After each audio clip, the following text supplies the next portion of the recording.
Un jour elle a dû changer d'école, elle s'est fait des nouveaux potes, pas de soucis de ce côté-là. Mais ces nouveaux potes camper, c'était pas du tout leur truc. Le temps passe, Mélanie ça lui manque, c'est vraiment une aventurière. Et un jour il fait tellement beau qu'elle se dit bon là ce serait du gâchis de pas aller camper. Je sais que mes potes aiment pas ça, tu sais quoi, je vais y aller seule. Elle prend son matos, elle saute dans sa voiture et elle rejoint un spot isolé mais quand même assez proche de la civilisation pour pouvoir avoir de l'aide facilement si jamais elle a un souci. Elle arrive sur place, elle monte un petit camp et puis elle se pose au bord du feu avec un bouquin. Et rapidement lui vient ce feeling désagréable qu'on connaît dans ces threads d'horreur. Elle se sent observée. Elle se sent observée, elle entend des brindilles craquer, c'est normal, on est en forêt, il y a plein d'animaux. Mais quand même elle entend des branches vraiment craquer, alors elle regarde en direction de ces branches et elle voit une biche qui la regarde et qui se barre en courant. Elle continue de lire son livre, elle continue aussi d'entendre toutes sortes de bruits de forêt autour d'elle, ce qui lui fait évidemment très peur. Et puis peu après minuit, elle rejoint sa tente et elle éteint les lumières. Elle s'endort paisiblement et vers 2h du mat, elle se réveille parce qu'elle entend des bruits très légers de pas.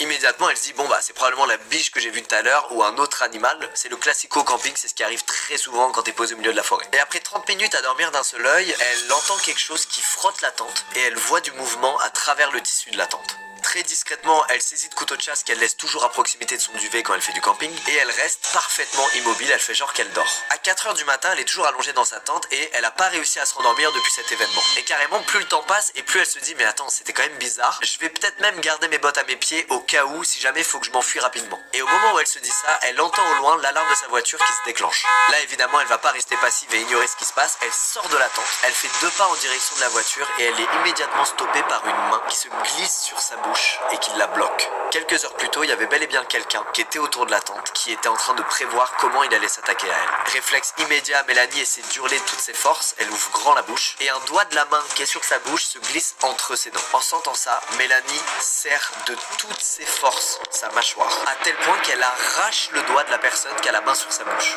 Et il part en courant vers le bas de la colline sur laquelle Mélanie a dressé son camp. Mélanie, elle a couru tout droit vers là où elle pouvait, mais pas vers sa voiture, puisque l'alarme venait de sonner, donc il y avait peut-être une autre personne qui était autour de sa voiture. Elle a couru jusqu'à la première maison qui était à proximité et elle a bourriné à la porte jusqu'à ce qu'enfin quelqu'un vienne lui ouvrir. Bref, Mélanie est sous le choc, elle explique ce qui vient de se passer à la personne qui lui ouvre et immédiatement la personne lui met une couverture sur le dos, appelle la police et s'occupe d'elle. Bref, meilleure personne à croiser dans ce genre de situation. Quelques dizaines de minutes plus tard, oui, parce qu'on est en pleine forêt donc c'est long, les policiers arrivent sur les lieux, ils se mettent à faire des relevés tout autour du camp et surtout ils constatent qu'il y a un bidon rouge d'essence juste à côté de la tente de Mélanie. En gros, le mec aurait pu, s'il le voulait, foutre littéralement le feu à la tente avec Mélanie à l'intérieur. Et surtout, plus étrange encore, le doigt a disparu. Ça veut dire que le mec est revenu chercher son doigt quand Mélanie, elle, venait de se réfugier dans une maison non loin de là. L'enquête policière n'a rien donné, mais Mélanie peut pas s'empêcher de penser que quelque part dans la nature, il y a un mec, peut-être même un père de famille, qui n'a plus de petits doigts. En tout cas, cette histoire me rassure. Pourquoi? Parce que Mélanie, elle s'est pas fiée à son instinct de « y a un truc bizarre là ». Et quand même, tout finit bien. Bon, bien, c'est relou, elle a vécu un truc pas drôle, mais tout finit bien. En fait, cette histoire, elle me fait penser à une histoire qu'a vécu une proche à moi, qui est rentrée chez elle un soir, il faisait nuit. Et pareil, il y a un mec qui l'a chopé par derrière et qui a mis sa main sur sa bouche, exactement comme à Mélanie. Sauf qu'elle, elle était en train de fumer une clope. Dès que la main s'est mise sur sa bouche, elle a retourné sa clope et elle l'a mis dans l'œil du mec.